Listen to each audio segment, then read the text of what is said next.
I think everything should be working now. Now that I've got Perfect. the Thank you so camera much, Alex. ready. Okay.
Good morning, everybody. We're going to start. Could I ask my members to turn on their cameras? It's important for our quorum count.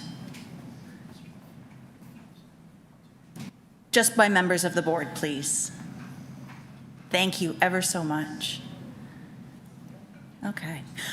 Good morning. My name is Julia Rady, and I'm the chair of the Toronto Preservation Board.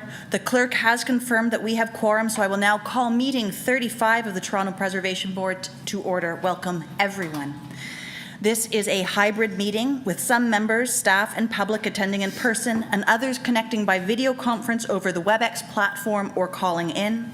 This meeting is also being live streamed online at youtube.com/Toronto City Council Live. Because we are meeting in person and remotely, we ask for your patience with any delays and technical issues. If you are registered to speak at today's meeting, please listen for me to call your name. I will call speakers in the order they appear on the list. The list of speakers can be viewed online by visiting the Toronto Preservation Board at toronto.ca/council and clicking the speakers box for today's meeting. I would like to request that staff and invited participants, as well as all observers joining remotely, keep their video turned off unless they need to speak or answer questions. And this will make it easier for me as chair to see the members as we debate and vote on the agenda items. I also ask that members keep their microphones muted unless you wish to question staff or speak on an item. To ensure that we have an efficient meeting with board members having equal opportunity to ask questions or speak on an item, I will run the timer for 5 minutes. Members will have up to 5 minutes each to ask questions of staff and speak on an item. As a reminder, motions need to be moved at the beginning of a member's speaking time. Please submit and approve your motions by email. Staff are available at hertpb@toronto.ca to help with them. If members wish to speak on an item, please make sure your video is on and raise your hand or unmute your mic and indicate your intention to speak, and I will create a speakers list. When voting on an item or a motion, I ask members to turn on your video and raise your hand to indicate your vote. If there is a recorded vote, you will be asked to state if you are in favor or opposed. Members, the City Clerk has provided all agenda materials on toronto.ca/council. So although we may be meeting in different locations today, the Preservation Board would like to acknowledge that the land we are meeting on is the traditional territory of many nations, including the Mississaugas of the Credit, the Anishinaabe, the Chippewa, the Haudenosaunee, and the Wendat peoples, and is now home to many diverse First Nations, Inuit, and Métis peoples. We also acknowledge that Toronto is covered by Treaty 13 with the Mississaugas of the Credit. At this time, are there any declarations of interest under the Municipal Conflict of Interest Act? If you do have an interest, please raise your hand or unmute your mic and indicate the item number and the nature of the interest. Are there any declarations? Mitchell. Yes, items PB 35.1 and 35.2. I'm engaged as a consultant for the owners of both of those properties. Thank you very much. And I have a conflict on PB 35.5, engaged as the consultant on that file with my firm. At this time, may I have a motion to confirm the minutes from our meeting on July 18th, 2025? I'll move that. All those in favor? Motion carries. Thank you so much. So now we're going to go through our agenda items. Item PB 35.1, 1151 Weston Road, Notice of Intention to Designate a Property under Part 4, Section 29 of the Ontario Heritage Act. There's no presentation for this item. However, Heritage Planning staff are available to answer questions of the board. Would anybody like to hold this item? Seeing none, Mitchell, can you exit the room for a moment, please? Thank you. And we will have, would anybody like to move the recommendations in the report? Thank you, Paul, and it's a recorded vote. So if my members could raise their hands and I will say your name because it's easier. So those in favor, please. Jeff, Paul, Peter, Katerina, Wendy, Alex, Matthew, Julia. Thank you very much. And the motion carries. Could somebody go and have Mitchell back? Thank you.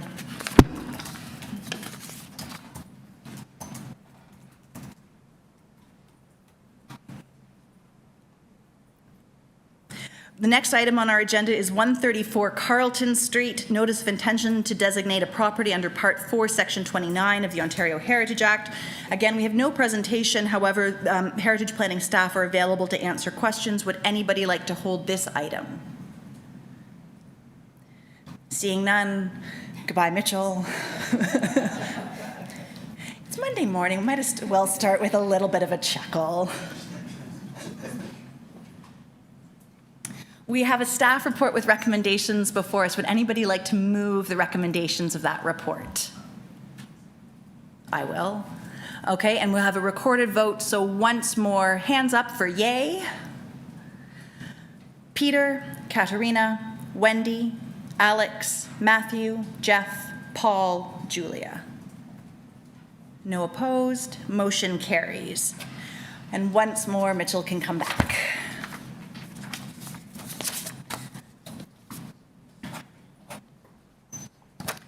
I'd also like to note I didn't forget this time that we had to do recorded votes, so as I do most of the time. Our next agenda item is PB 35.3, 120 Bloor Street East and 1286 Bloor Street West, inclusion on the Heritage Register. There is no presentation for this item. However, Heritage Planning staff are available to answer questions. Would anybody like to hold this item? Seeing none, I have a staff report with recommendations before us. Would anybody like to move the recommendations in the report? Peter, thank you so much. All those in favor? All hands are raised. Motion carries. Thank you so much. Moving on, we have PB 35.4, property included on the Heritage Register, consideration of objection for 1771 Bayview Avenue and 36 Green Valley Road. There are public speakers registered on this item, so I will hold it. Then our next item is PB 35.5, 306 Lawrence Avenue East, alteration and demolition of heritage attributes of a designated heritage property under Section 33 and 34 of the Ontario Heritage Act. We have a public speaker, but can the clerk, can we confirm whether they have a presentation or they're here for questions?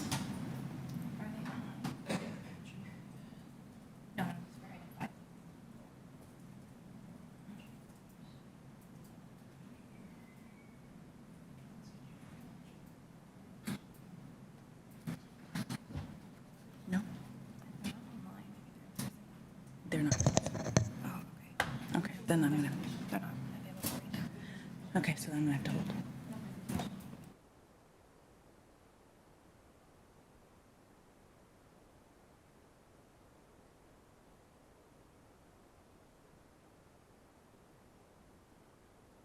Okay, so the speaker's not present at the moment, so we'll hold that item and move on to 35.6, 2 Whitney Avenue, application to erect a structure in the North Rosedale Heritage Conservation District, a refusal. We have public speakers on this item, so I will hold it. Then we have PB 35.7, 15 Toronto Street, demolition of a building within the St. Lawrence Neighbourhood Heritage Conservation District and approval of a replacement building. We have public speakers on this item. And are they here to answer questions, or is there a presentation for this one for 15 Toronto Street? Hello, my name is Christina Glass. I'm the registered speaker. I'm just here on behalf of the owner and applicant and available to answer questions, but no presentation. Okay, thank you very much. So we do have for questions if available, but if my members, we have a staff report with recommendations before us, and if we have no questions, does anybody want to move the recommendations in the report or hold the item? You want to hold? Thanks, Jeff. Okay. The next item is PB 35.8, 4200 Eglinton Avenue West, demolition of a heritage attribute under Section 34 of the Ontario Heritage Act, approval with conditions. We have a presentation from Heritage Planning staff if the board would like to hear it. Does anybody care to hold this item? Paul, thank you very much. Then we have PB 35.9, 505 University Avenue, demolition of a designated heritage property under Section 34(1)(2) of the Ontario Heritage Act, request for directions. We have a presentation from Heritage Planning staff available if the board would like to hear it. This report also contains a confidential attachment. Would anybody like to hold this item? Jeff?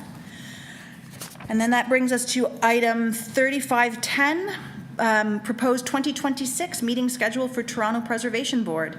This is a proposed schedule of meetings for the Toronto Preservation Board in 2026, and they will be held in person and at City Hall or by video conference. Do we have any questions on this item?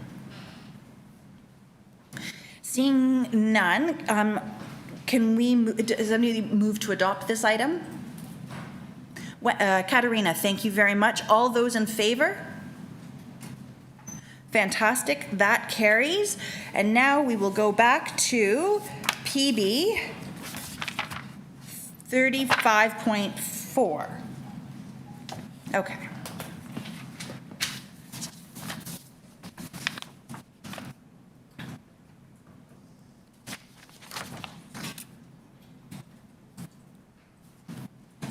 We have a staff presentation on this one? Did we pass this one? Sorry. There's speakers, okay.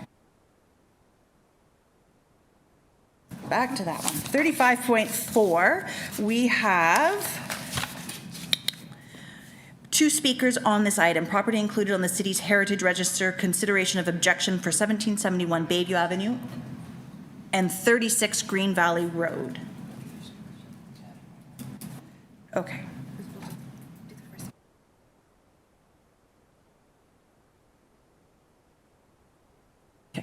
So our first speaker is Kenneth Stacy. Welcome, Kenneth. You have 5 minutes, and you'll sort of see the timer, and then I will wave at you when you get close to the end. Okay, thank you. Thank you for the opportunity to speak in opposition to the heritage registration proposal for 1771-1773 Bayview. I speak in agreement with my fellow owners of this unit. Oh, and by the way, Mitchell can stay in the room. First of all, I'd like to clarify about what these buildings are, in my opinion. They're modest 1930s walk-up apartments that were built as practical housing, not as architectural landmarks. They're functional, not ornamental. They don't showcase any rare craftsmanship, iconic architectural style, or unique materials compared to truly significant examples of Tudor, Georgian, or modernist heritage in Leaside and elsewhere. These buildings just don't rise to that level of distinction. Second, heritage registration has long-lasting implications. It freezes sites in time and severely limits the flexibility of what can be done. At Bayview and Eglinton, we're standing in one of Toronto's most important growth nodes. The crosstown LRT is coming, and this corner has been identified as a place where we need more density, more housing choice, and more active pedestrian-friendly streets. Registering these apartments as heritage properties works directly against the city's own goals for smart growth and housing supply. Third, we should ask, what actual heritage attributes are we protecting here? If we strip away the sentimentality, the reality is that these are ordinary brick apartment buildings with no extraordinary architectural details and no irreplaceable cultural story. They're simply built to provide housing at the time, as many others were across the city. That's an important part of Toronto's history, yes, but it's a broad history, not one that requires protecting every example, especially not buildings with limited architectural cultural merit. Finally, I'd urge you to think about the trade-offs. If these apartments are locked into heritage status, we lose the opportunity to create new housing at a time when Toronto's in a housing crisis. We lose the ability to bring fresh design and needed density to a major transit hub. And we potentially create a situation where the buildings deteriorate because owners struggle under the restrictions that heritage designation brings. There's also the consideration of the owners and Leaside residents. Heritage registration introduces layers of red tape, added costs, and long delays for even basic maintenance or upgrades. Owners lose the flexibility to adapt their buildings to modern safety standards, accessibility requirements, or environmental improvements. In effect, the city would be transferring the burden of preservation onto individual property owners without adequate compensation or support. This just isn't fair nor sustainable, in my opinion. In our building, for example, the foundation cracks are so significant that the owners despair that it will not last another decade. Given that all of us in the building are on fixed and limited incomes, and consistent with the fact that our own chief planner, executive director of urban planning, Jason Thorne, has identified that sixplexes are now de facto options for owners. The 4 owners of these properties had harbored some hope to partner with someone and potentially provide 6-story smaller scale buildings that down the line would provide affordable housing, the kind that Mayor Chow is seeking for ourselves and for others. Recently, we held the line ourselves against selling to developers who sought to build the kind of high-rises that we see immediately across the street from them now, Bayview now. And now we live in its significant shadow. But given unfortunately, one of the city planners from the 22nd floor has been a longtime tenant in one of these contiguous buildings for the past many years, significantly below market value, I might add.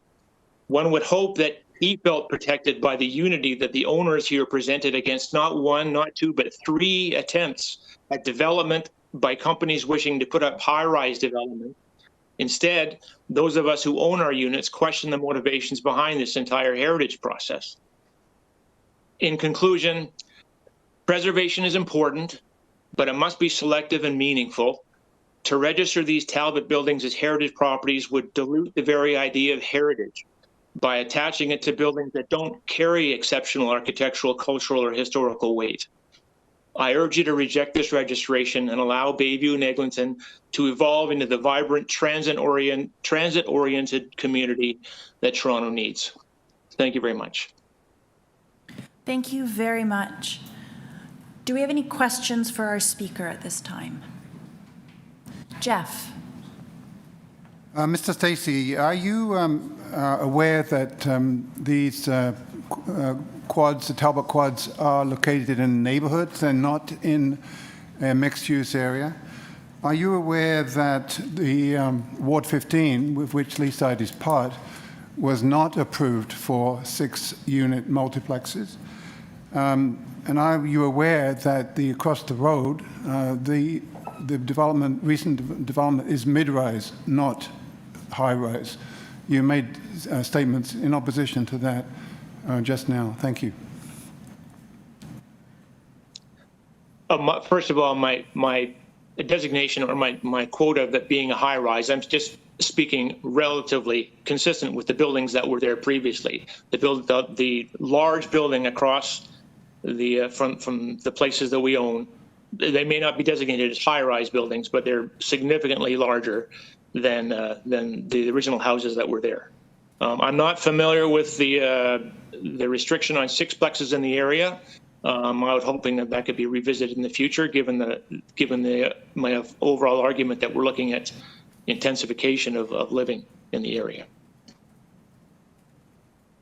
Thank you very much. Any other questions for this speaker?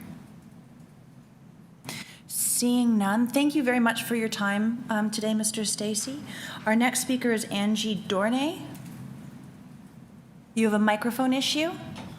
Oh, hello, yes, but before you push the button on time, there are other people who did not receive a notification who are here today who also wish to speak, and I don't know what the process is to allow them to speak. They need to register. You have 5 minutes. Okay, so let me know when I get to start. You can start now. Thank you. As a single aging senior speaking on behalf of 4 owners who have lived in and owned our units on Bayview Avenue for almost 30 years, I urge you to vote against the Heritage Registry proposal for the fourplexes. These are not landmark buildings nor associated with unique architectural features that set them apart from dozens of structures built during the same period. Bayview on the Park condo is a 4-unit square building with a crumbling stone base. If the test for heritage is integrity to a unique and special style, these properties fall woefully short. In fact, the only description of these buildings when they were erected was to identify them as mid-rise, multi-unit dwellings built to offer housing for lower-income families. Outside of this strip, the average family income, as per 2021 census, was over $260,000. People who lived and live here are not reflected in that demographic, but people of more affluence stand to benefit with low-rise buildings lining the entry to their upscale community. Designating ordinary buildings as heritage dilutes that meaning of heritage and undermines the credibility of preservation efforts. If honoring the legacy of former Mayor Talbot is the heritage endeavor, Leaside already has many Talbot-built homes that have the same mid-rise structure, including Kelvin Grove, Glenlevin, Strathavon apartments on Bayview, as well as 1783, 85, and 55 Bayview. Nowhere have any of the owners on our strip ever been approached to put up any marker to indicate that ours are particularly special, so it begs the question, why now? If honoring Talbot's memory is so important, perhaps we seek to change the name of Leaside to Talbotville instead? Toronto is the fastest growing city in North America. 269,000 newcomers arrived between July 2023 and 2024. Related policies, and I'm not the expert here, but require specific density targets, which your support of heritage registration will hamstring and confound. Less than 100 years ago, Talbot designed these fourplexes to accommodate people for the working class. Accommodation of intensification is a planning amendment focus in order to ensure equity access to accessible housing. Further, housing along major arteries also now fall under the inclusionary zoning bylaw. Voting to support a heritage registration of these properties seems to directly oppose OPA 557, which all the levels of government support. As those who wrote with their objections noted, and I hope they get to speak today, it does seem that this heritage registration effort is being done such that the people of Leaside could circumvent any future development. Given his noted history with his developments that were explicitly inclusive of people who could not afford a single-family home in Leaside, former Mayor Talbot would likely be ashamed to know that this attempt appears to intentionally exclude their access through this heritage registry effort. Further, as we age, blocking our ability to install railings and potential wheelchair access is deeply troubling. In 2012, the very excellent Jeff Kettle asked the question in Leaside Life in response to brainstorming, how can we circumvent demolition of a house? Question, can we preserve a whole street? When a heritage evaluation of a property does not meet with a successful outcome, he writes, there is also a provision in the Ontario Heritage Act that can be used to provide protection for streets. He goes on to explain that, quote, a heritage conservation district is an area comprising more than a single property that offers protection from demolition and alterations. As an owner who stood firm with others against 3 attempts to purchase our properties for demolition in the past several years, it feels very much like an end run is being attempted with the effort to designate a contiguous group of buildings as heritage without any appreciation that the owners have as much interest in good outcomes as those seeking to impose a heritage designation just might. In the broader planning context, freezing these properties under a trumped-up heritage status locks in underutilization and obstructs opportunities for future thoughtful redevelopment that could serve the lower and mid-level income earners whom Talbot himself prioritized, and I include myself in that. Preservation should not be a blunt instrument that prevents the city from evolving when the new zoning bylaws that are intensification should be happening happening within 200 meters of a major transit hub, which these buildings are. And listen, heritage matters. We all value Toronto and Leaside's history, and we should preserve properties that truly embody unique architecture, cultural significance, or historic integrity. But when we cast too wide a net, pulling in modest and unremarkable buildings, we not only burden property owners like ours, and we are all here today to speak to it, also weakens the city's ability to defend and prioritize genuine heritage designations. In closing, I respectfully urge the board to reject the proposed registration of these Bayview Avenue properties. Heritage tools should be used selectively, carefully, and only where a clear and compelling case exists. This case does not exist here. Instead, let us focus preservation efforts where they are truly warranted, while allowing corridors like Bayview south of Eglinton to evolve in ways that balance history, community needs, and future growth of our city. Thank you for the time, the consideration, and I really hope that the people who didn't get notified in time, who are here in this room, who wish to speak, can have an opportunity, because otherwise that's also concerning. Thank you. Thank you very much for your time today. Do we have any questions for this speaker?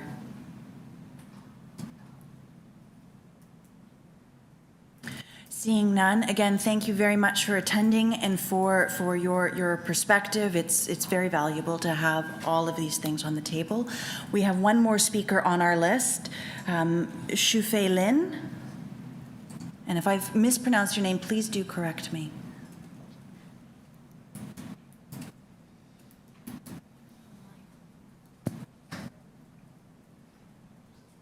Hi, this is Whitney. Hi, we hear you on the phone. Computer. I'm speaking on behalf of Sue Phelan, if that's okay. That's fine. You have 5 minutes, starting Okay. now. Oh, hi, members of the Preservation Board. I'm Sue Phelan, the owner of the fourplex at 1763 and 1765 Bayview Avenue, and I literally just recently found out there was a attempt to register my property as a heritage, and I'm strongly against it for several reasons. I'm just an ordinary owner who relies on rental income to pay the mortgage and hopefully earn some passive income for retirement. When I heard about the attempt of the to designate my property as a heritage, I got really stressed and scared because of maintaining the building was such a huge burden, such a huge burden. This task is way beyond my ability, and I don't want to accuse anyone of racism, but concerning the average family income is $26,000 a year according to the 21 census. These buildings were originally built for low and mid-income family over 100 years ago, and feeling this is a heritage designation is an attempt to keep out lower and mid-income people who are often newcomers to this country. As a visible minority, it doesn't feel equity when a bunch of wealthy, predominant white people are voting to force a heritage designation on my property. After discussing this heritage designation with one of my neighbors, I don't believe the buildings meet the threshold of the cultural heritage value or interest that justifies long-term heritage protection under the Ontario Heritage Act. Additionally, this proposal goes against the major transit station area development under Toronto's official plan, and there is no clear benefit that justifies the restriction and cost of a heritage destination. So yeah.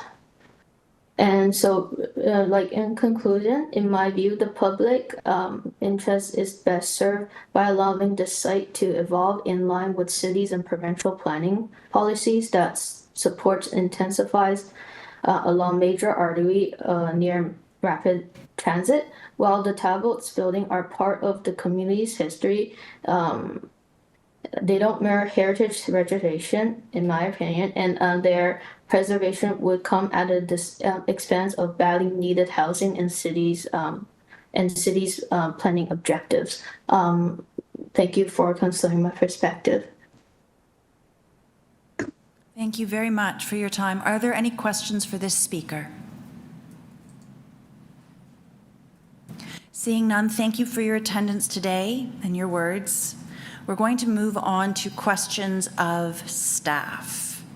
Does anybody have questions for staff? I do.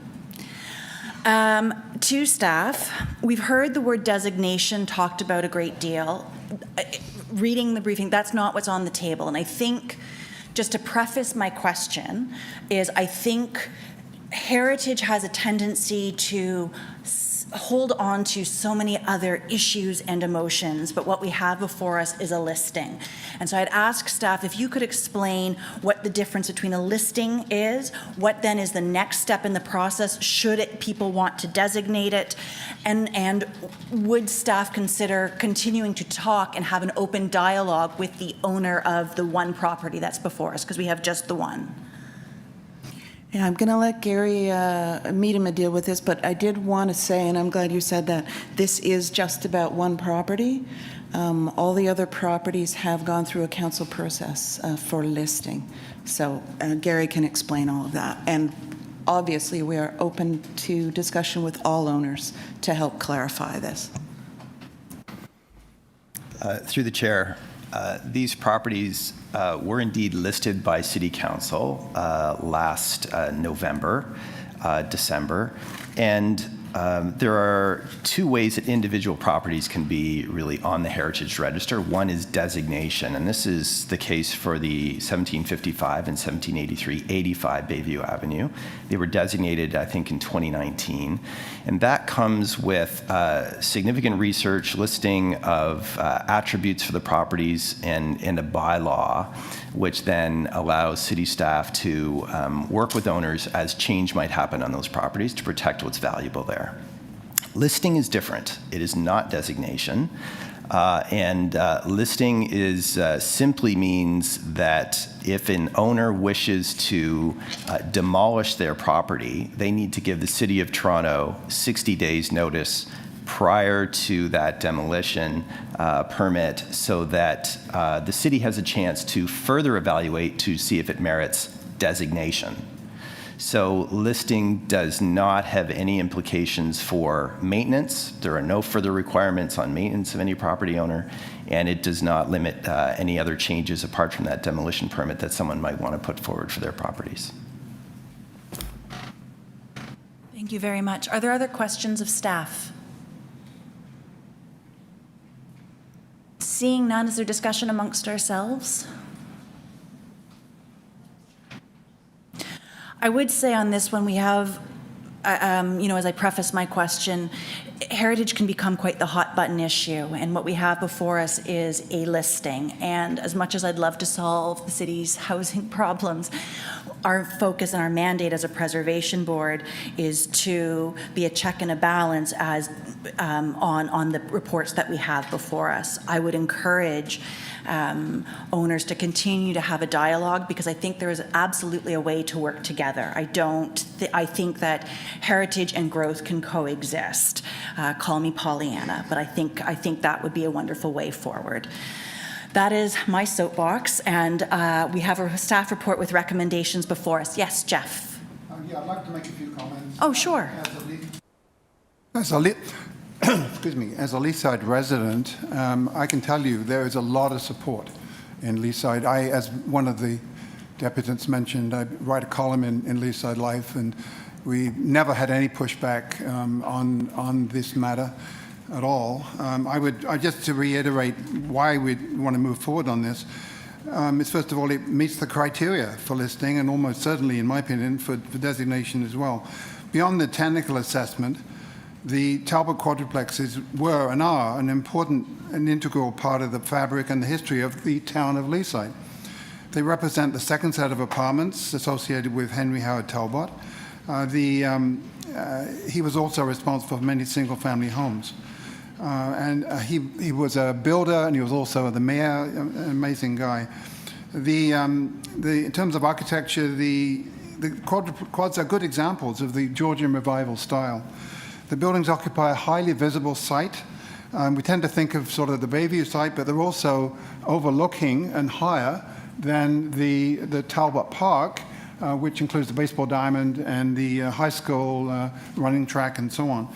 So it's a very important site, and the low, two-story nature of the fabric there actually fits the situation very well. And the quads are contemporaneous with the surrounding historic high street and the contiguous streets of single-family homes. We note that multiplexes, we talk about them as quads, but they're actually multiplexes, to use the current jargon in City Hall. They're actually a form of gentle density. You know, these weren't single-family homes on the street. These were multiplexes. And they represent a comfortable housing at a reasonable and relatively affordable price. That continues today. And why shouldn't that continue? We need more of that. And they are an integral part of a mixed of housing that Leaside has. People think of Leaside as single-family homes, but it's not. It's actually a wide mixture, always has been. Finally, I would note that we're dealing only here with like one half of the quad. It's 1771 we're dealing with. It's actually two quads are joined here. The other is 1773. The request here deals only with 1771. So it's kind of ludicrous that if an objection was upheld, it would create a situation of having different parts of the same building under different regimes. So basically, to me, I'm sort of surprised that we've got other owners on the street who've written in support of the listing. So there's clearly an issue here around ownership, but I can assure you, as a resident of Leaside, the Leaside community is much in support of this. Thank you. Thank you very much. Any other discussion amongst ourselves? I'm hoping I get a chance to speak because there's some questions that need to be answered there. I'm sorry. I'm sorry, ma'am, I'm so sorry. I appreciate that you want to have more to say. I would suggest and direct your inquiry to Heritage Planning staff to continue the dialogue going forward. Can we put a pin in it? Can we move Thank this you very motion much. to wait? I'm you. sorry. Yeah, your speaking time is over. I have a staff report with recommendations before me. Does anybody want to move the recommendations of those report? Jeff, thank you very much. All those in favor, please raise your hand. Wendy? Wendy, is your hand raised or? Okay, I'd like to clarify. So this is to vote to consider objections. Wendy, this is to move the recommendations in the report. So, okay. So can you say again the report? What is recommending? This is there is an objection to listings, and we want it to move forward. We don't think there should be an objection. We want to move forward with the listing. Okay. Okay. Yeah, okay. Yeah, okay. So I support that. Okay, so all those in favor Yeah, of the recommendations in the report, raise your hand. Thank you very much. The motion carries. You want it recorded? Sure. Okay, raising hands again, and I will call it your name. We have Peter and Mitchell, Jeff, Paul, Matthew, Katerina, Wendy, Alex, and myself, Julia. All right, motion carries, and we move on to our next item, PB 35.5, and I shall absent myself. Paul, you might want to come up here because of the counter.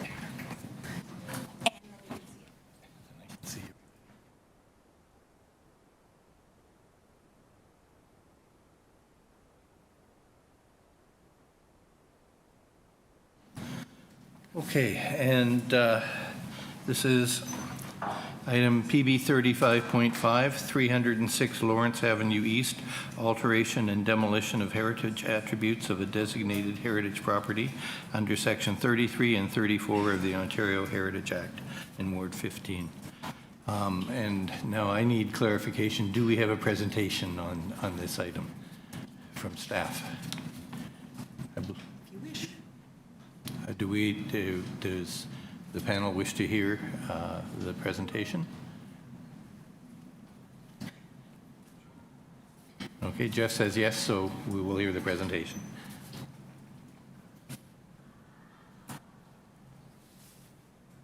To the chair, could I get permission to share, please?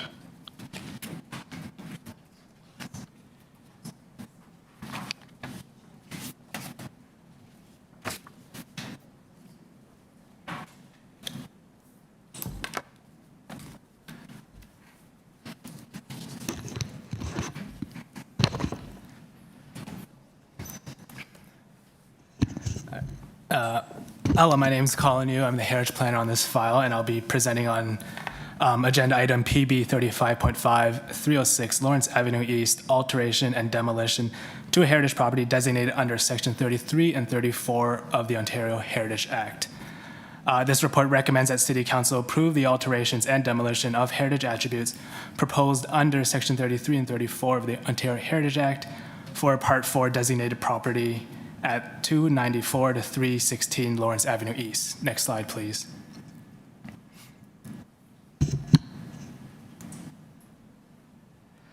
The subject property, 306 Lawrence Avenue East, including 294, 296, and 318 Lawrence Avenue East, which now constitute the campus for the Toronto French Schools, are designated under Section 29, Part 4 of the Ontario Heritage Act.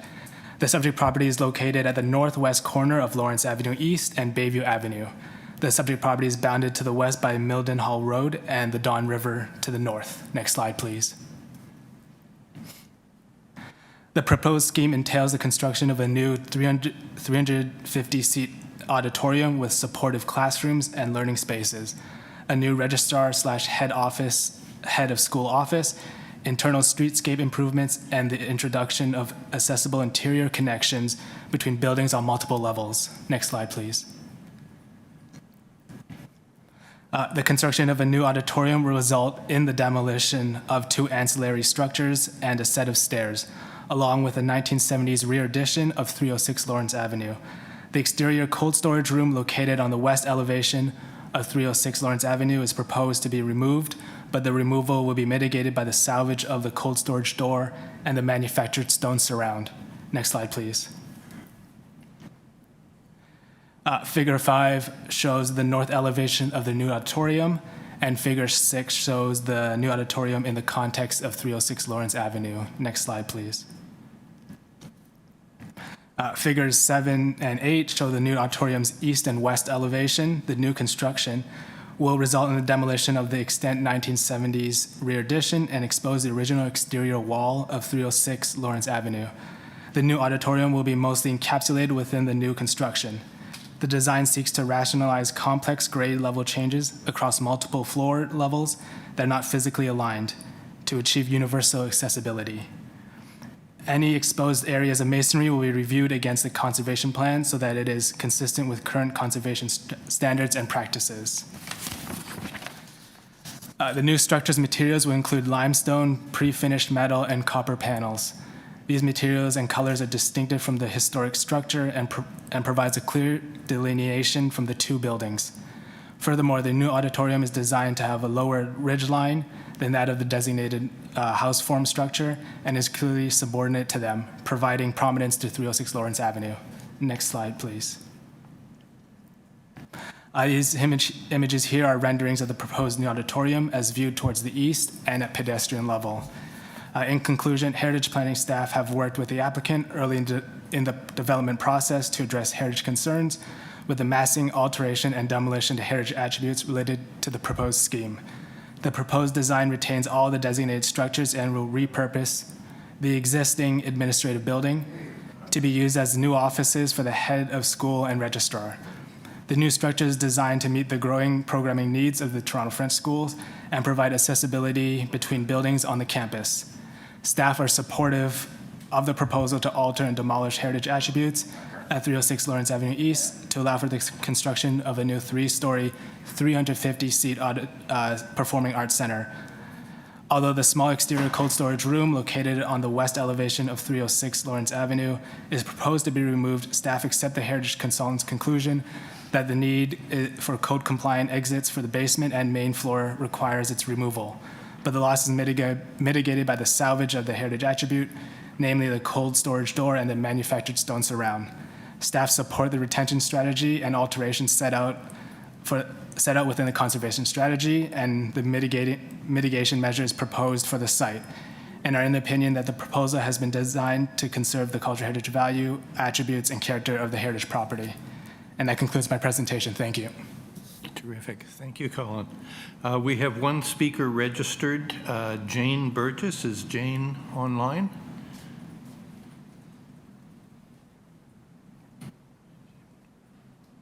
Jane, are you there? Jane's the heritage consultant. Here, I really don't have anything to say. I've just made myself available in case anybody had any questions. Terrific. Okay. Does the panel have any questions for Jane? Alex? Yes, just somewhat a trivial question. I go by the place quite often, and I think the new proposal is quite satisfactory, but a lot seems to be made about saving the door and the stone surround the cold storage room, which is quite insignificant. What is likely to be done with them? You're quite right. It is insignificant, and it's so insignificant, it's sort of a juxtaposition with how serious everything else is, and sort of goes back to when people were living there as the estate, which is the era we're returning it to. And we're just maintaining it as an artifact. It's going to be put in a poured wall in that same area that's a corridor. So as you walk by it, it gives you a glimpse into a different, more modest time. Right. Thank you very much. Any other questions for our speaker? Seeing none, do we have questions of staff? Mary looks like she's... I'm seeing none. Any discussion amongst ourselves? And I'm sorry, there. Okay, Katrina's back. I'm losing we've lost Wendy. Are you still online, Wendy? Yes, I am. Perfect. Okay. I just wasn't seeing you on the screen. Any last comments or discussion? No? Okay. This will be a recorded vote. We have a staff report before us. Would anyone like to move the staff report? Alex? Okay. All in favor, please raise your hands, and I will read off the names. So I'm seeing Jeff, Mitchell, Peter, Matthew, Alex, Wendy, Katrina, and Paul. So the item carries. And we can go get Julia, and we'll turn it back to her.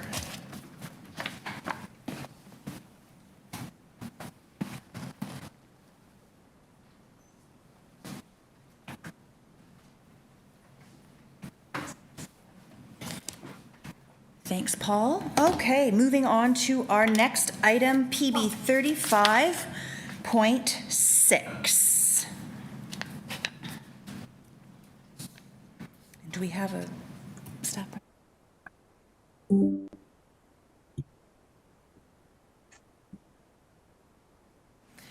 Welcome, Amir.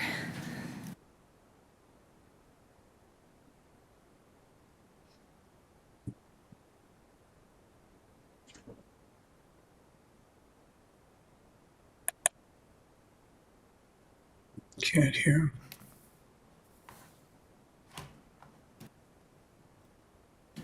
Good morning. You guys can hear me? Yeah, okay. Alrighty, well, good morning, Madam Chair and members of the board. My name is Amir Nissan. I am a planner with the Development Review Team here at Heritage Planning.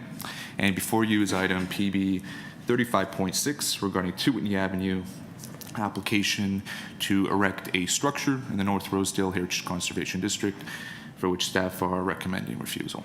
Next slide, please. Thank you. This slide displays the context map with the subject site's location highlighted in red. 2 Whitney Avenue is situated at the northeast corner of Glen Road and Whitney Avenue in the North Rosedale Heritage Conservation District. Next slide, please. This slide displays the existing context of the subject property. The applicant is seeking retroactive approval for the retention and completion of a partially constructed masonry wall, a structure that has been erected without a heritage permit.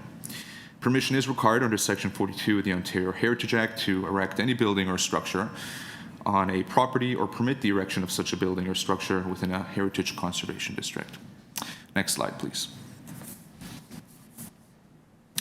This slide includes photos of the pre-existing condition of the property before the wall structure was erected.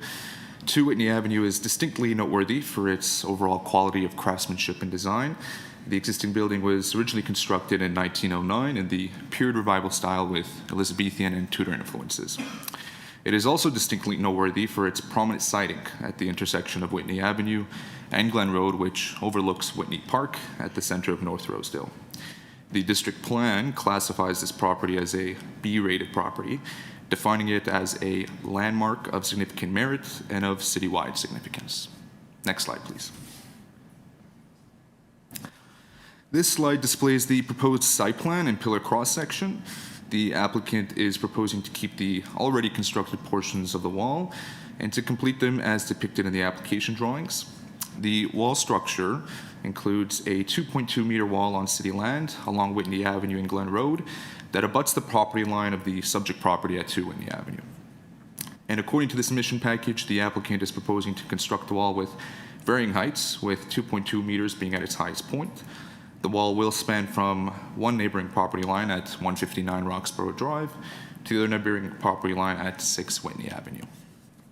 Next slide, please.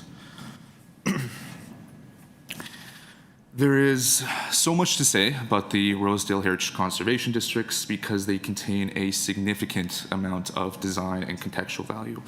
And that is reflected not only in its architectural character, but also in its streetscape character. Rosedale was originally developed in the mid to late 19th and early 20th century with the garden suburb and city beautiful movements influencing and shaping the cultural heritage landscapes that continue to exist today.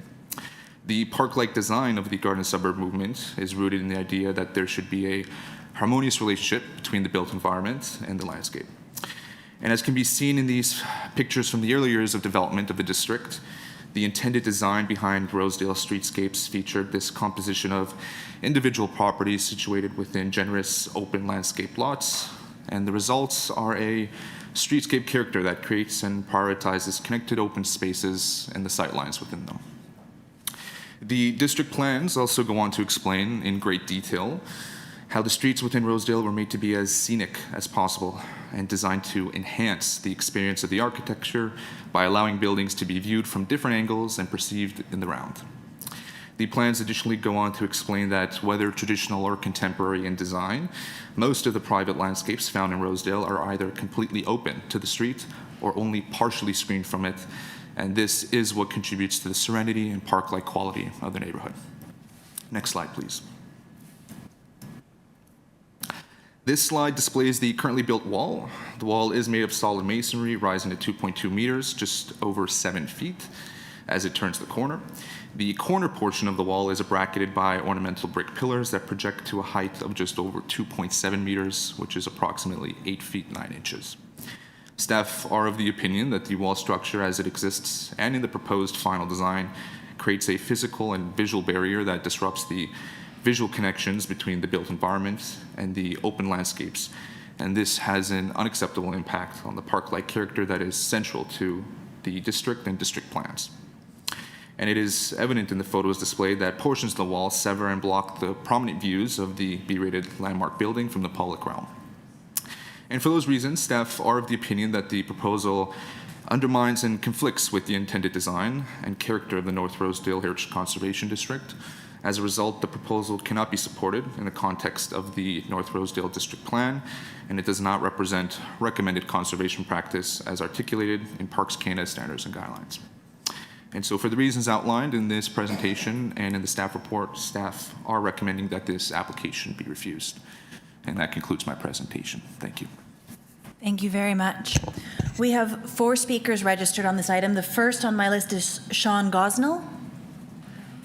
They're online.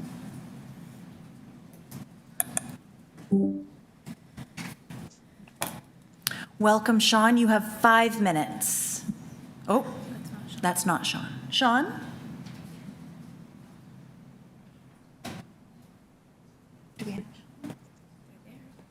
Can you hear me? Yes, I can hear you. You've got 5 minutes. Okay, thank you very much.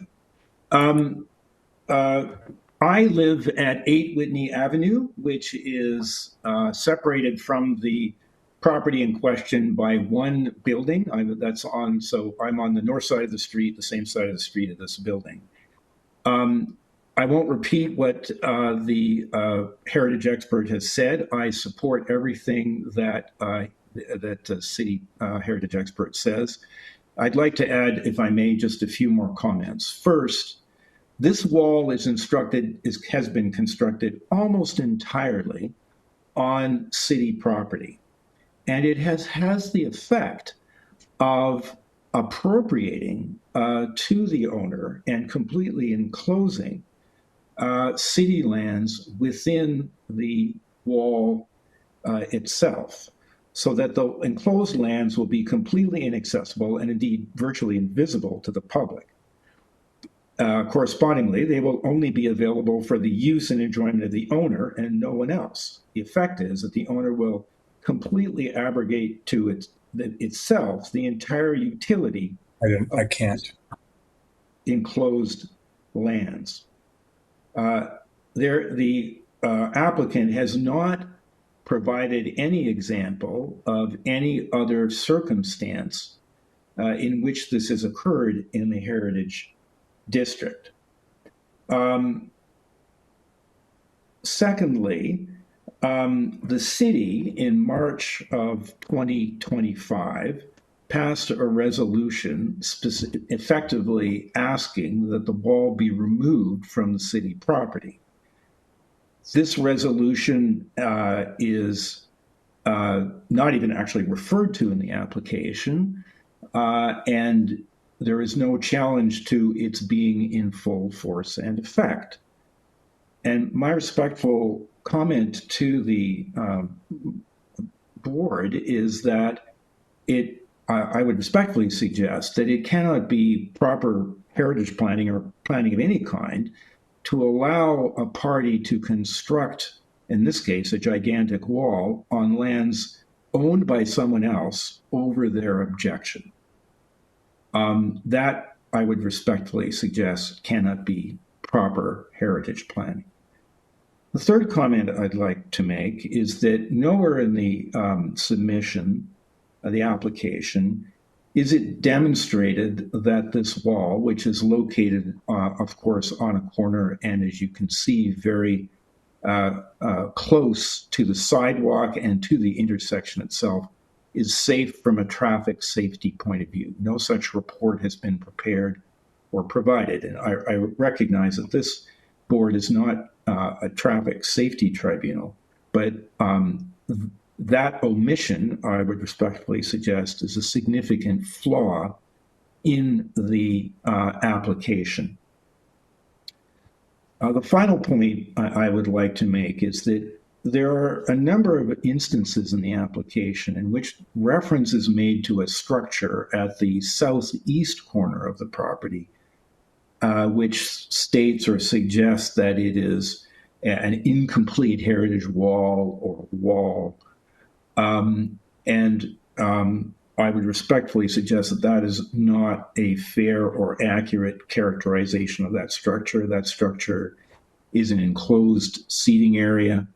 It is not, in fact, it's completely discontinuous from the proposed wall. And in my respectful suggestion, is not a justification of any kind for the wall. And then finally, my second finally, is that the pictures do not show, because they don't exist, the gates that will be constructed in front of 3 driveway accesses. There are 2 driveway accesses on Whitney Avenue and a 3rd driveway access from Glen Road. These gates will be presumably just as opaque as the wall. And I would respectfully suggest that no such gates that close to the public realm, that is within a mere few feet of the sidewalk, certainly have not been demonstrated or referred to anywhere in the applicant's materials. Thank you very much for your time. Thank you very much. Do we have any questions for this speaker? Seeing none, the next speaker on our list is John McLeish. Welcome, John. You have Good morning. Can you hear me? Can you hear me? We sure can. You've got 5 minutes. Wonderful. Thank you very much. My wife and I live at 9 Whitney Avenue, which is almost directly across the street from 2 Whitney Avenue. We are directly across the street from the residence next door, which is also owned by the same owners as 2 Whitney Avenue. I want to thank Amir Nissan for his wonderful report and his presentation. I find it very carefully considered and well thought out. There are 4 issues that I would like to address. The first issue is the evidence that has not been presented to the board, either in writing or by way of submission. The second issue is the misleading nature and inaccurate information provided in the report of Mr. McGrath's lawyer by way of email. The third issue is the safety issue. And the fourth issue is the potential bad precedent issue if Mr. McGrath is allowed to go forward. On the first issue, that is the evidence we did not hear. In a case as significant and as impactful as this one, you would expect that Mr. McGrath's lawyer, Rodney McGill, who's a senior municipal lawyer with years of experience, a great resume, and with a large downtown law firm, if he had something to contradict the opinion of Mr. Nissan's report by way of an expert report, he would do so. And yet no report has been filed with this board. And what does that indicate, or what can we take from that? That Mr. Rodney Gill, the McGrath lawyer, is not able to obtain any report from any expert that might contradict Mr. Nissan's report. The second issue I want to address is the misleading nature and information contained in the email from Mr. McGrath's lawyer. That is Rodney McGill. He's, as I indicated, not provided any report to contradict that of Mr. Nissan. So we are left with Mr. Gill's letter. Unfortunately, as I said, it's misleading and inaccurate. He says in his email, the landscaped project is consistent with numerous precedent properties in North Rosedale with similar sized stone walls and features. And then he goes on to give several examples. This is absolutely not the case. One of the properties he refers to is 93 Roxborough. I went down to measure that wall myself. It's just over 5 feet. It's anywhere from 5 feet 1 inch to 5 feet 3 inches. There's no enclosed gate. It's an open gate. That wall is designed to allow passers going by to see beyond the wall. The wall that Mr. McGrath proposes to construct, and it's almost constructed, is designed to block views.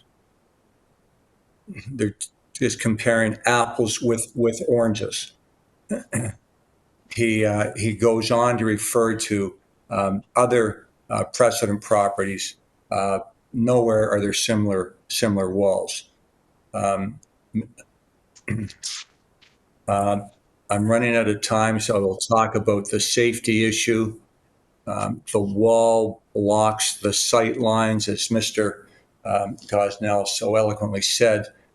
The wall encloses city property, that nice grassy area that didn't obstruct the sight lines. On June 25th, my wife and I were going out in an Uber vehicle for dinner. The Uber driver was not familiar with the area. We were heading westbound in Whitney Avenue towards the intersection.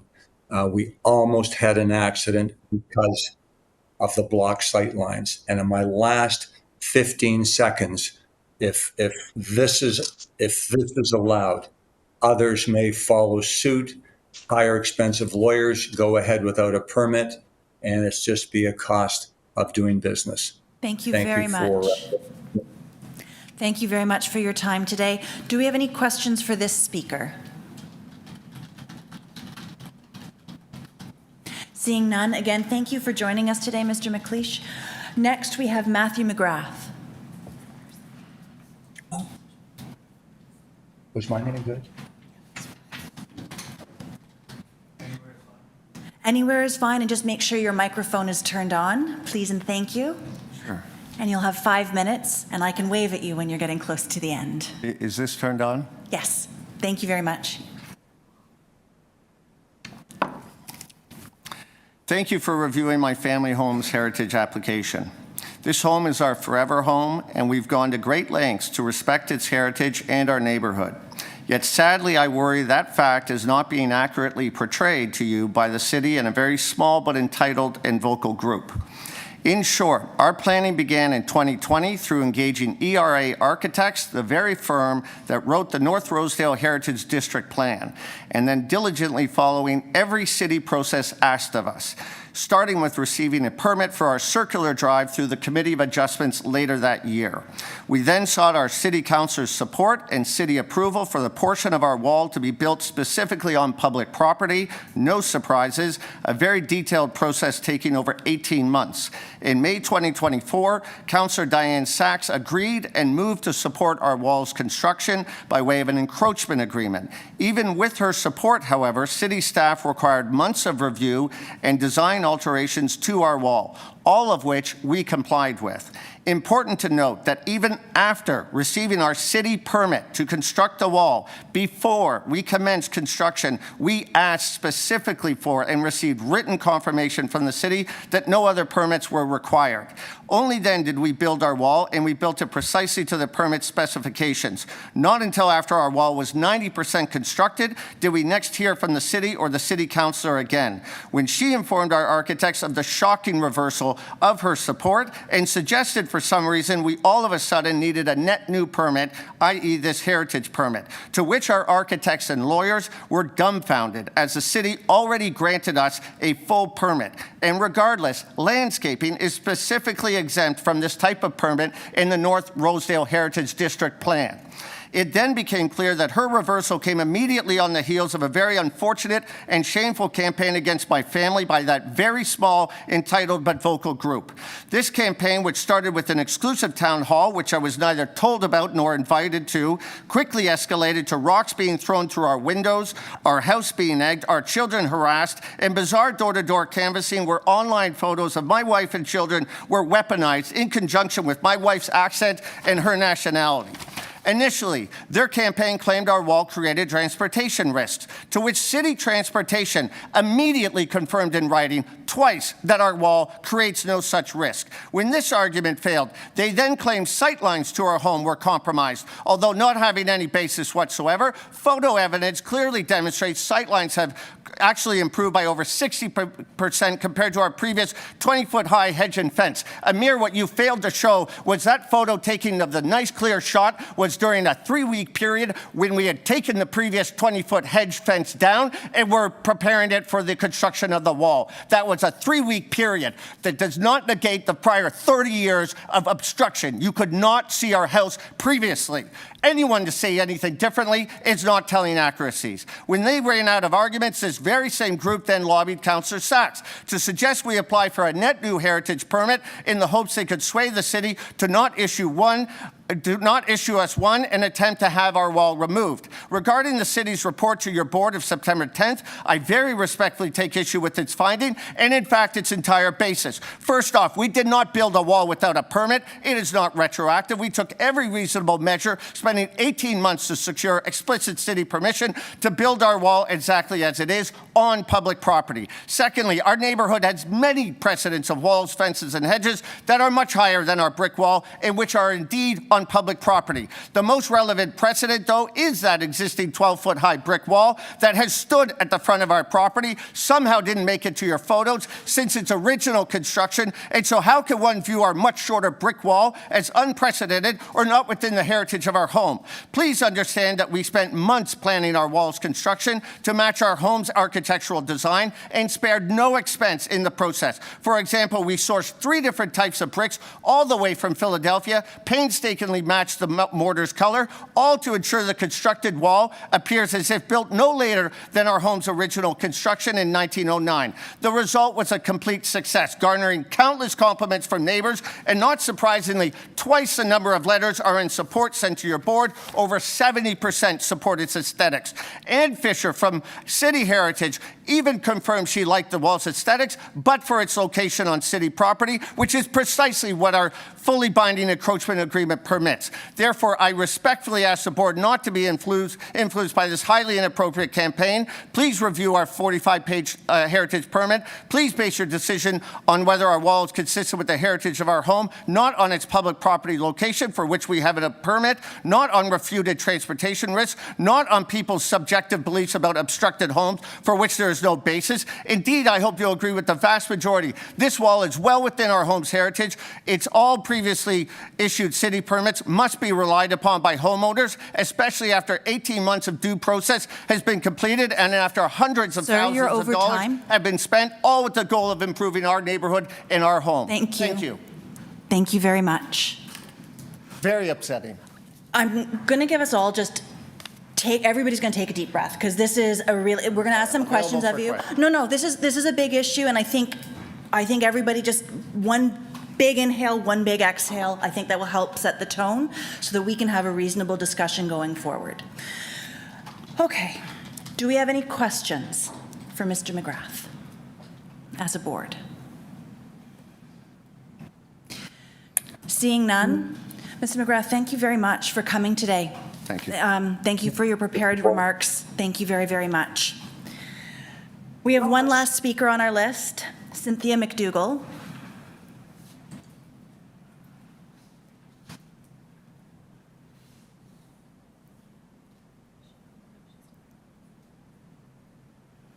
Cynthia?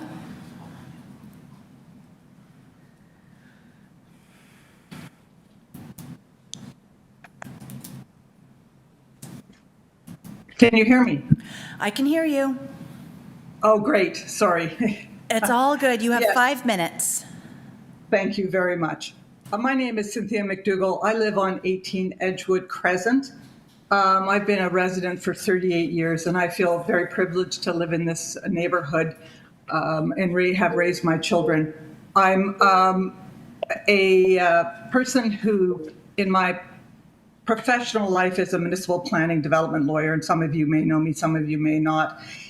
What I wanted to say today, and the temperature, and I'm a bit shaking hearing that conversation, but I do not think I am part of a small entitled group.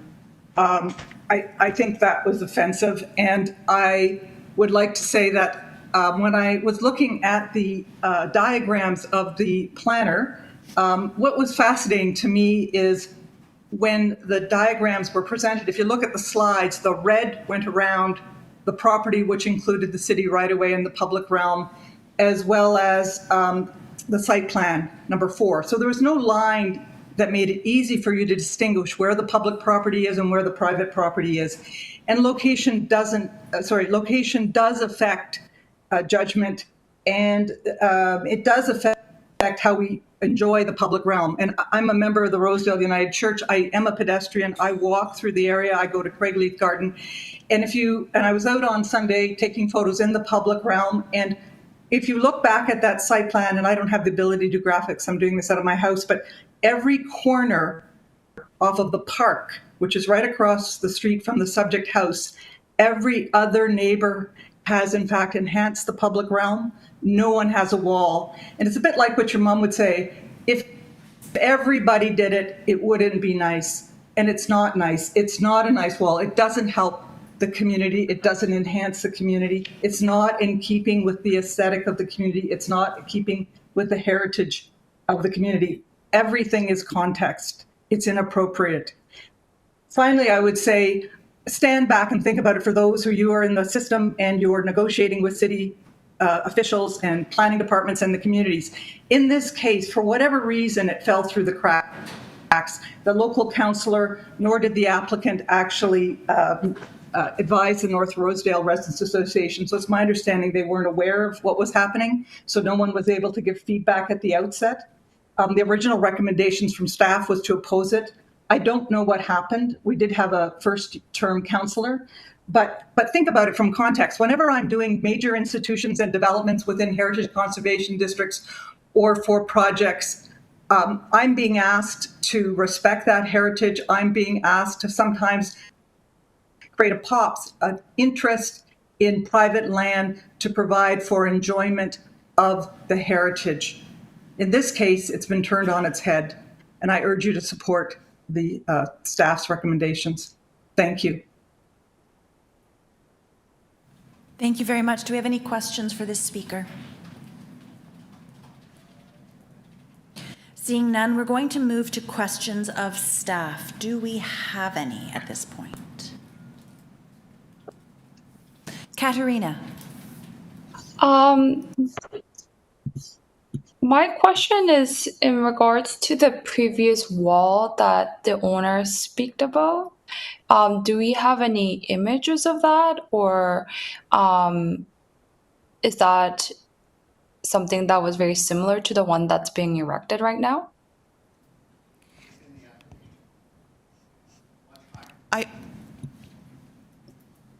I just want to clarify your question. Do you mean the wall that was there prior in the same location? Yeah. Not the one then in the other? Sir, I have to ask respectfully, just so that we don't go off too much off the rails here. We do not have a picture of that pre-existing wall. As we deal with heritage applications, we're looking for what is being proposed to come into a spot. There are a number of locations throughout conservation districts where there are things that exist that would not, under current district plan guidelines, be supported.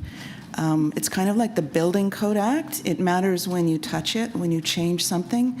Then you review it against the standard that is there currently.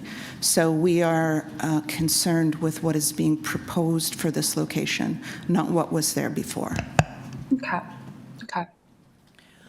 Are there other questions of staff? Peter.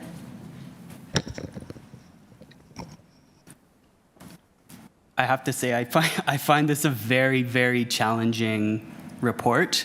I don't quite understand how things could have gotten so far along without checks and balances.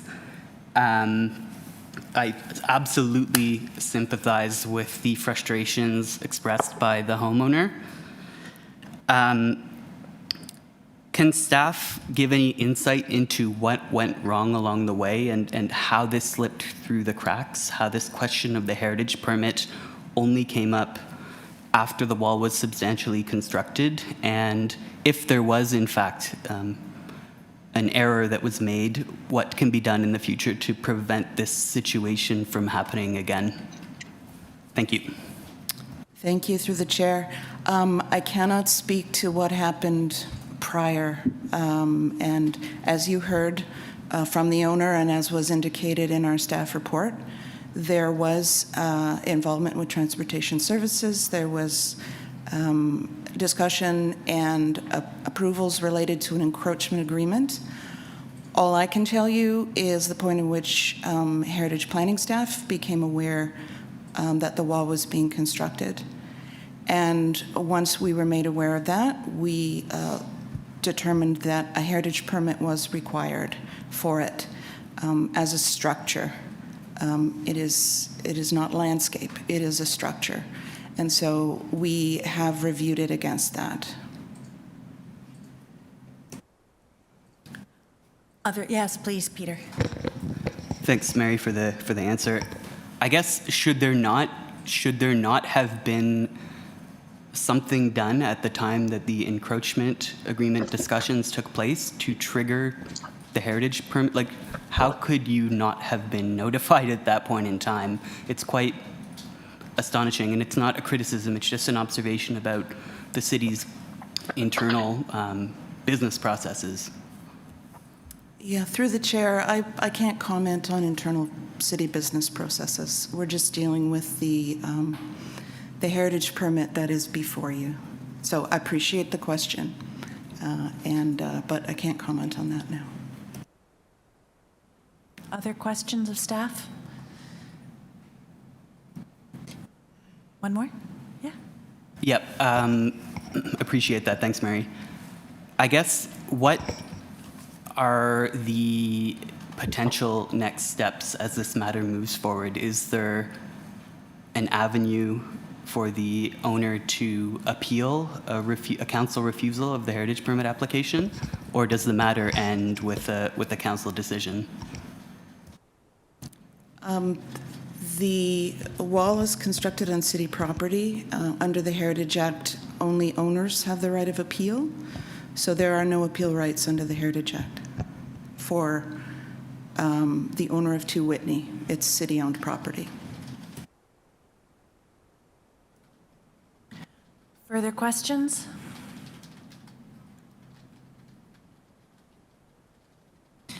Seeing none, we'll move into discussion amongst ourselves. Does anybody care to offer comment or discussion? Jeff? Well, simply, I feel, obviously it's a very difficult circumstance and we don't really know how we quite got into this situation, but I do appreciate the comments of Cynthia McDougall as a more dispassionate, more independent, but at the same time very much aware of the law and the heritage issues. My sense is we have a staff report and I'm happy to move it. I'm going to just make sure that if there's other discussion points that anybody wants to raise at this point, because I think, as Peter said in the preface to one of his questions, I'm finding this very, very challenging and very difficult to sort of parse, and where do we as a board come into the matter? And I think, Jeff, to your point, we come at this moment of we have a recommendation and we have a fidelity to the Ontario Heritage Act. And I think there's a lot of other things that are going on and around that have really amplified the issues in this. But we have the Heritage Act before us, and that's the board owes its fidelity to the interpretation of things under that act, in my opinion. Peter? Just as part of our discussion, I just wanted to acknowledge that there were, as the owner mentioned, tons of letters, both of support and of opposition. I read every single one that I received, and there were over 60 at least. So I absolutely understand how polarizing and traumatic that this whole process has been for you. I can only imagine. But I just wanted to acknowledge, in case there was any question about whether we received that correspondence, we received all of it, and we've reviewed it, and we really do take it into consideration, part and parcel with reviewing the staff report and recommendation. Thank you, Peter. Any other points of... Wendy. Yes, Madam Chair. One thing I feel... So I'm puzzled about the timeline. So to me, it seems that the project, the wall being built with the permit by the city. Correct, right? And then, so it had been like lengthy process. And what happened at the time of the community? When did they discover the wall will be being built? Or they all of a sudden realize that is some construction there, and then they start to against. So I just not clear about the timeline of what happened and when happened, and how come the city can approve with the permits in the first place, and then the community not say things sooner. That's my understanding. No, I think we're in discussion, Wendy. So is there a particular question that you want to ask? Because I think what you have raised is has been echoed in comments and in communications is that this has not been a straight line as a process. And I think we have all of the sense of time, like we all have that same shared sense of timing and wondering what exactly quite happened. Yes. So, right? So I can appreciate that point of view too. Is there a particular question? Because we can do a little kickback to questions of staff if you need to, or did you just want to air or echo the sentiment shared that this is most certainly troubling? Yes. Okay. Thank you. Thank you. Are there any other points of discussion?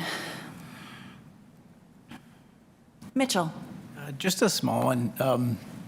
The report says that in March 2025, City Council directed the General Manager of Transportation Services to direct the removal of the wall. Is that still in effect, that order? That's a little bit outside of the heritage scope, but just wondering. Mitchell, we're in discussion. I think we'll allow a quick question of staff. I'm sorry, could you repeat the Sorry, question? can you please repeat the question? Yeah, sorry about that. It's that City Council directed the General Manager of Transportation to require the owners to remove the encroachments constructed on city property, and is that still in effect? To my knowledge, yes, the decision of council remains in effect. Do you have a discussion point? No. Okay. Any other points of discussion? Seeing none, Jeff has already indicated that he is going to move the recommendations in the staff report. All those in favor of the recommendations, hands up. 1, 2, 3.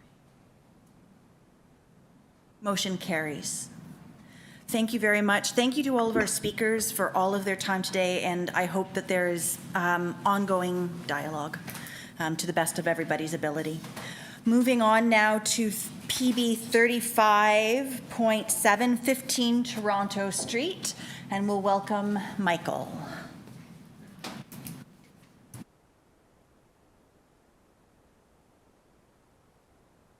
Sorry, we're welcoming Neil. I apologize, Neil. Nice to see you.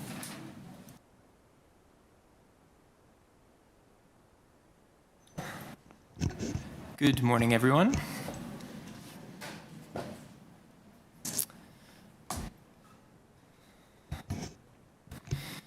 Hello, everyone. I am Neil McKay, Heritage Planner, and I am presenting on agenda item PB 35.7. Staff recommends that City Council approved the proposed demolition of the existing building located at 15 Toronto Street in the St. Lawrence Neighbourhood Heritage Conservation District, and approved the design of a replacement structure in accordance with Section 42.1.2 and 42.1.4 of the Ontario Heritage Act. Next slide, please. 15 Toronto Street is located at the northeast corner of the intersection of Toronto Street and Court Street in the city's downtown east neighbourhood. The property is designated under Part 5 of the Ontario Heritage Act as part of the St. Lawrence Neighbourhood Heritage Conservation District. The subject property is identified as non-contributing in the district plan. Next slide, please. The site is currently occupied by an 11-story office building which was erected in 1961. The application proposes to amend the official plan and zoning bylaw to permit the removal of the existing office building and to construct a new building. Permission is required under subsection 42.1.4 of the OHA to demolish a building on a property within a heritage conservation district. The district plan allows for the demolition of buildings or structures on a non-contributing property. Next slide, please.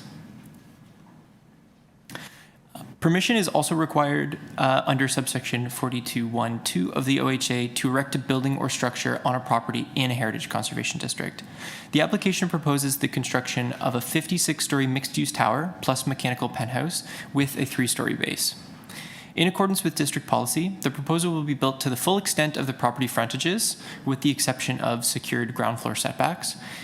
At the ground floor level, the application has been revised to include glazing along the retail and lobby space on the ground floor, as well as along the east elevation fronting under Court Square, consistent with the HUD plan policy direction to avoid blank walls facing the public realm. The HIA, as well as a supplementary shadow study prepared by BDP Quadrangle Architects, describes how the proposal limits net new shadow impacts on the district and heritage resources, particularly during the spring and fall equinoxes. The shadow study demonstrates that net new shadow impacts on the cathedral will occur only on the June 21st solstice between the evening hours of 3:48 p.m. to 6:18 p.m. The shadow will cover no more than 1/3 of the cathedral's west elevation during this period, and the net new shadows are mitigated by the slender floor plate and tower orientation. Next slide, please. Through revised application, the height of the base building has been reduced to align with and reinforce the 3-story datum line established by the adjacent heritage property at 17 and 19 Toronto Street, the Consumers Gas Company building. The revised design also incorporates a reveal on the west, south, and east elevations of level 4 that is set back approximately 2.9 meters and 3 meters to align with the adjacent heritage building's 3-story street wall. The proposed design of the base has been revised to a complementary and contemporary vertical stone pattern to the column articulation of the Consumers Gas Company building, as well as other patterns in the district. And that concludes my presentation. Thank you. Thank you very much, Neil. We have one speaker registered on this item, Christina Glass of Madison Group, who indicated at the agenda run through that they're here for questions. That's correct, Christina? That is correct. Fantastic. Thank you for joining us today. Do we have any questions of our speaker or of the consultant group? Seeing none, thank you very much. And we can are there questions of staff? Jeff. I didn't see any reference to, I know the HCD study identified it as non-contributing. I was just wondering, how would you describe the existing building? Did you consider heritage values of the existing building in today's light? I'm not saying it should have been, I'm just wondering who was the architect? And I didn't see any reference to actually looking at the building in extant today.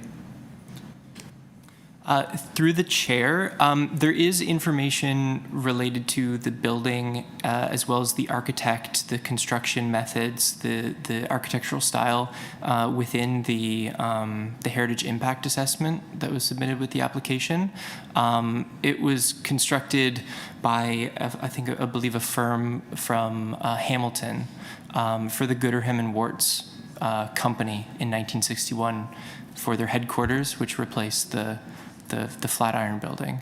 So there is some information in the application. There was no sort of assessment of that. It indicated who actually did it, but there was no assessment. I assume that you agreed with the previous assessment by the HCD that had no heritage value. Yeah, through the chair, this application was based off of the non-contributing status of the property in the HCD. Are there other questions of staff?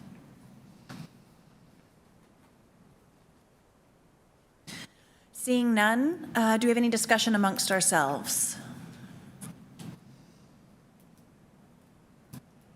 Jeff. I'll just say I appreciated actually the new design. It seemed very sensitive to the context with the adjoining, the next heritage building next door, and sensitive to the environment of the place. It's a good proposal. Thank you, Jeff. I think it's nice when we can comment that, yay, this is got right, when we so frequently say, but are you sure about that? So this is good. This is any other points of discussion? Seeing none, I have a staff report with recommendations before me. Would anybody like to move the recommendations in the report? Matthew, thank you very much. All those in favor? Motion carries. Thank you very much. Moving on now to PB 35.8, 4200 Eglinton Avenue West. And welcome Jamila.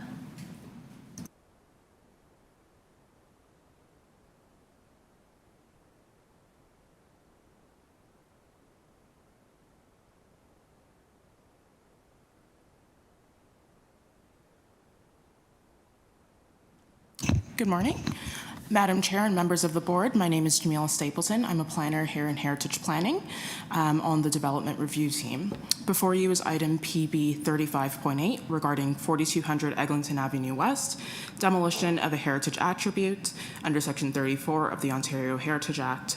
This report recommends approval of demolition under Section 34 with conditions. Next slide, please.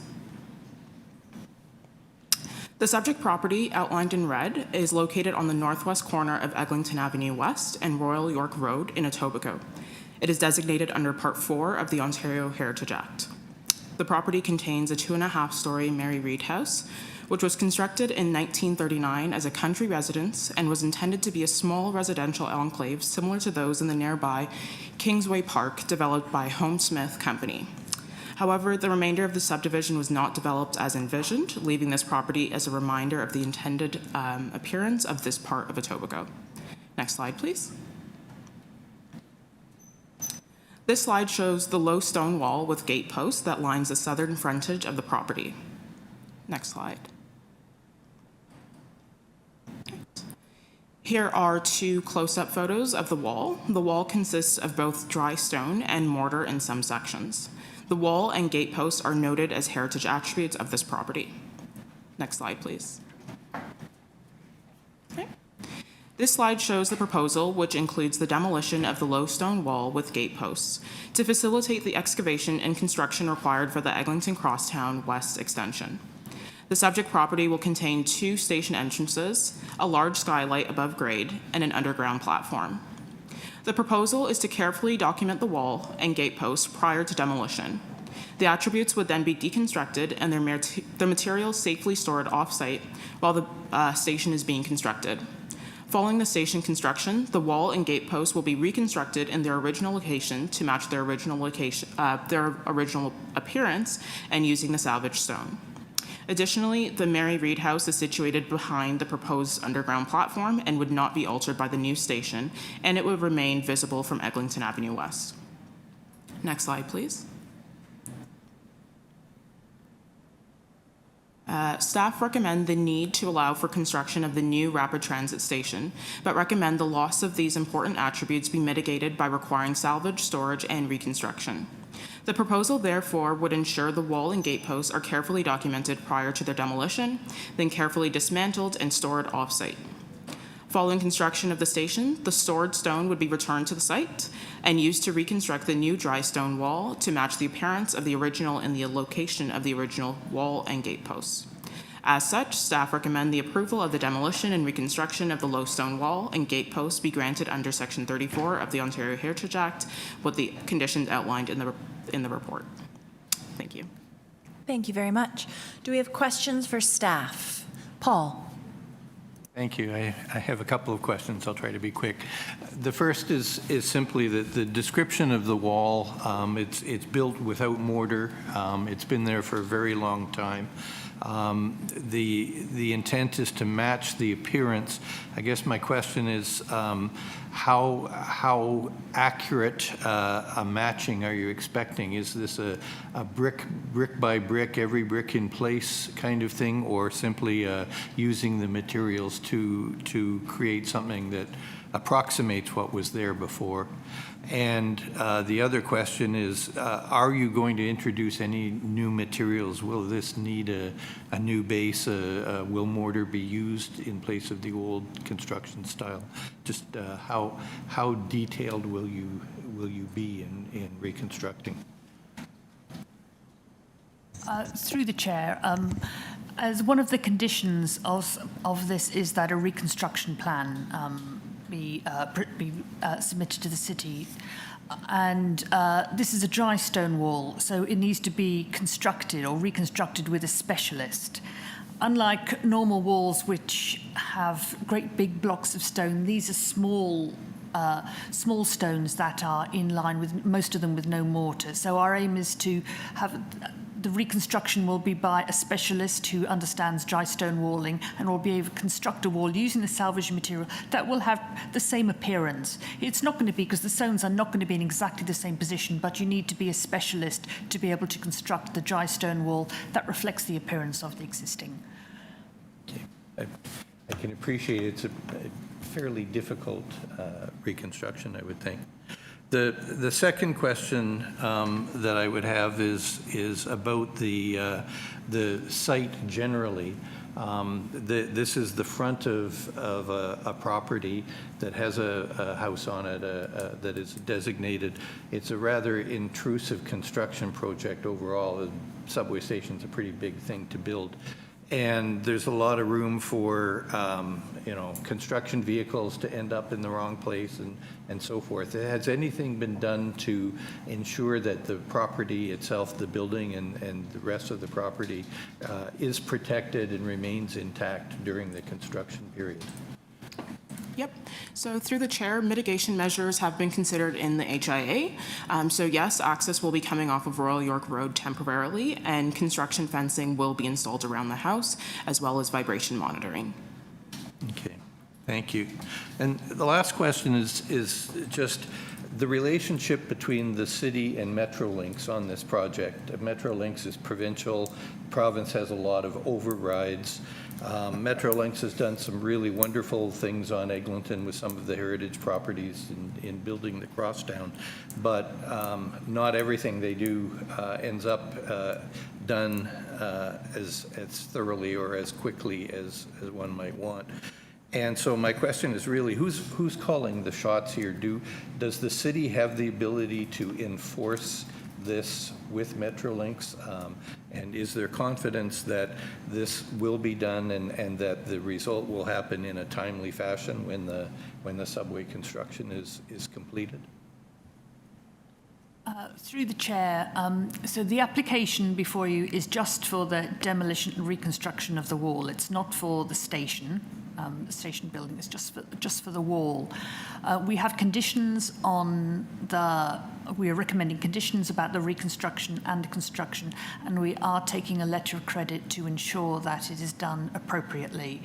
The property is currently owned by the city, and so we are dealing with this application as an application under Part 4 of the Heritage Act and reviewing it from then. At some point in the future, the Metrolinx may take over ownership of it, and then other parts of the Heritage Act fall into play. Does that answer your question? Pretty much. I guess the one thing I would say is there a timeline? Will they commit to how quickly after the subway's done that this wall is restored? I can't, through the chair, I can't actually answer the timeline for that. They want to start the deconstruction of the stone wall shortly so they can actually commence the underground works. And then the follow through in the rest of the construction will depend on the rest of the construction schedule. Thank you. That's all my questions. Thanks, Paul. Other questions of staff? Yes, Jeff. Well, Paul's question has raised a question in my mind. Is there some kind of agreement, official agreement between Metrolinx and the city to ensure that the kind of things we've talked about now actually get legally put in place with some assurance that they will happen? Through the chair, currently as it is city-owned property, there are no legal agreements required. As Anne indicated, there is a possibility that in the future it could be owned by the province. That hasn't happened. So I imagine that would be the appropriate time for agreements to be discussed. But right now we're entirely dealing with the city-owned property. Are there other questions of staff? Seeing none, thank you very much. Discussion amongst ourselves? Seeing none, we have a staff report with recommendations before us. Would anybody like to move the recommendations in the report? Paul, thank you very much. All those in favor? And the motion carries. Thank you very much. Moving on to our last item of the day, PB 35.9, 505 University Avenue, and we welcome Aaron.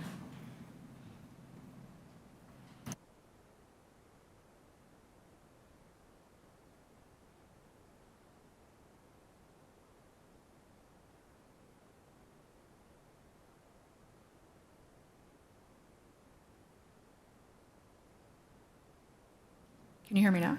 This is better. Hi, good morning. My name is Erin Smith, and I'm presenting item PB 35.9. 35.9, a request for directions report at 505 University Avenue, demolition of a designated heritage property under the Ontario Heritage Act. Because this is a report from the city solicitor, there will be a public portion that includes a summary of the heritage permit application that's been submitted, and then there will be an in-camera portion to the presentation to provide the city solicitor's advice. Next slide, please. The subject property is located at 505 University Avenue, shown here on this slide with the red arrow, at the corner of University Avenue and Edward Street. Next slide, please. The property comprises the individually designated heritage property known as the former Shell Oil Building.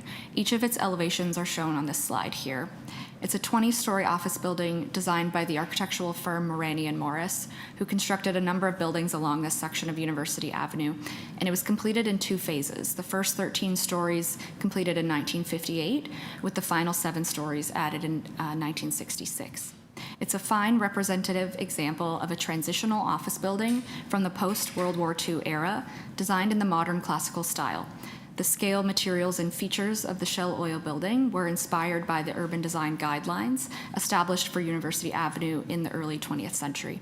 And it's distinguished by its proportions, its emphasis on verticality, and its distinct use of the Queenston limestone cladding. Next slide, please.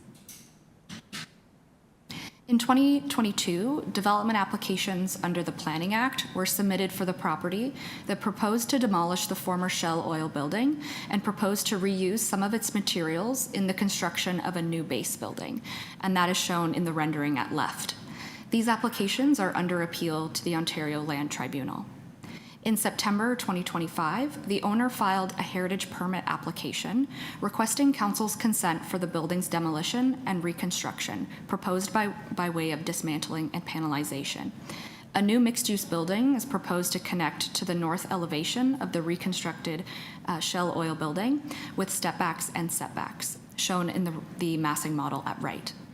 The applicant's heritage impact assessment and the associated structural assessment documents were all included as public attachments to this report and state that the demolition is being requested because of inherent structural concerns with the existing building, resulting from the imbalance between the flexibility of its internal steel structural frame and that of the stiffness of the Queenston limestone masonry exterior, which is causing the stone cladding to become overstressed and crack.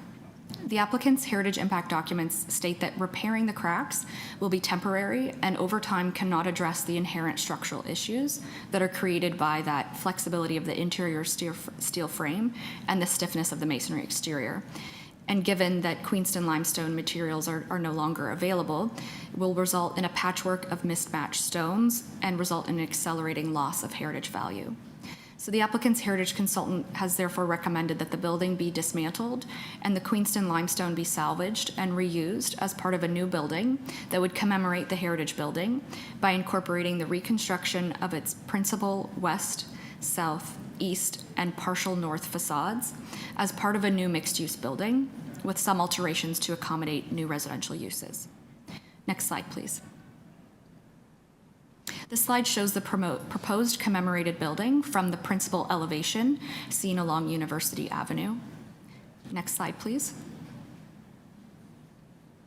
This slide shows the proposed commemorated building from its south elevation as seen fronting Edward Street, with some modifications for the new use, such as the ground floor openings to the existing car parkade that exists on the ground floor being infilled with glazing. Next slide, please. This slide shows the proposed commemorated building's north elevation, so the elevation that would be partially reconstructed, with the proposed addition visible at the center.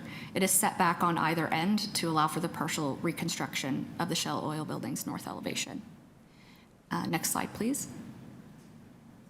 And this last slide shows the commemorated building's rear or east elevation with modifications shown as new punched windows for the new residential use. This concludes the summary of the heritage permit application and the public portion of my presentation. Thank you. Thank you very much. I'm assuming we're going to go into camera. Yes, so if we could raise the motion. Oh, there we go. Yeah, we're getting it all prepared.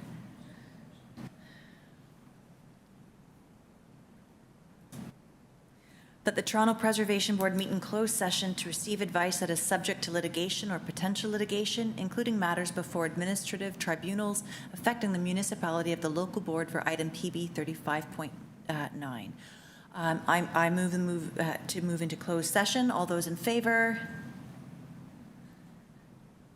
Motion carries, and we'll let clerks close down the room, so we'll take a few moments. While we're doing so, last week was, I think, Public Services Week in Toronto, so to all of the public servants in our city, thank you.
And we're back in closed session.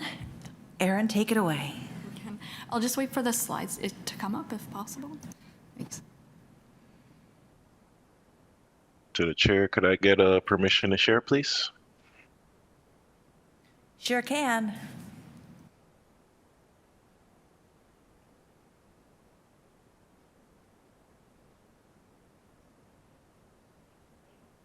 Holding.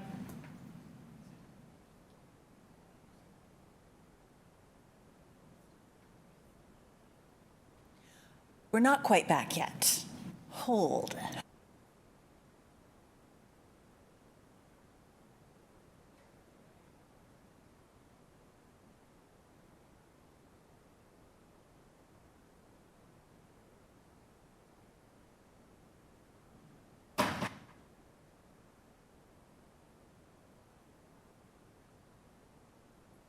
Is the slide up? It says I'm sharing. Not quite yet. We have a little technical difficulty here.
testing the microphone. Didn't bring my joke book this morning, which is probably for the benefit of everybody. Are we good? We're testing.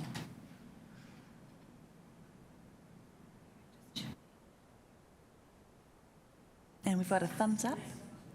Oh.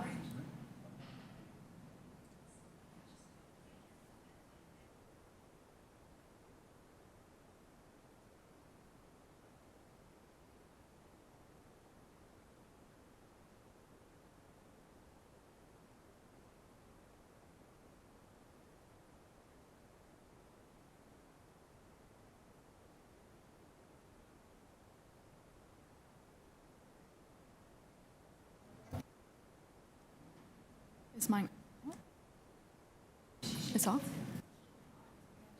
Yeah. Okay.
Hello to my fellow members. We've had some technical difficulties. If you're there, could you wave and turn on your camera for me?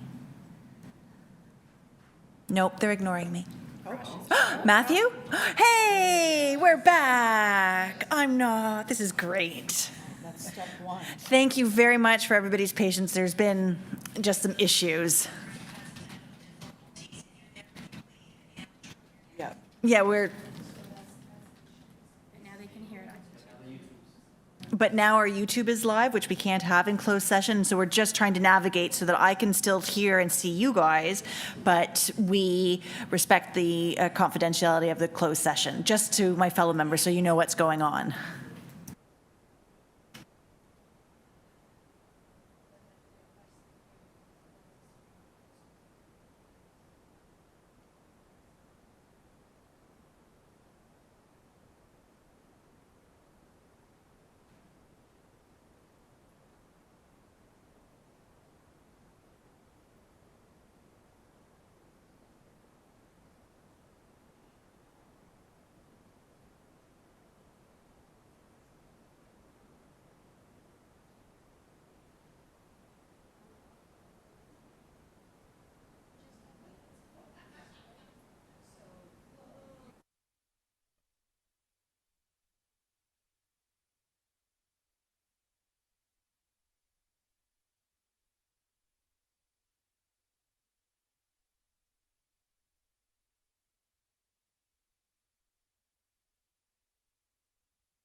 I'm doing a mic check.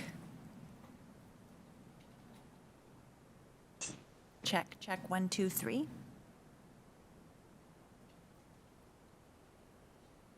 There we go.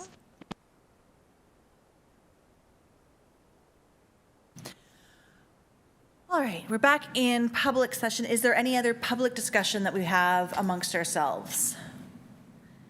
Seeing none, I have a staff report with recommendations before me. Would anybody like to move the recommendations of that report?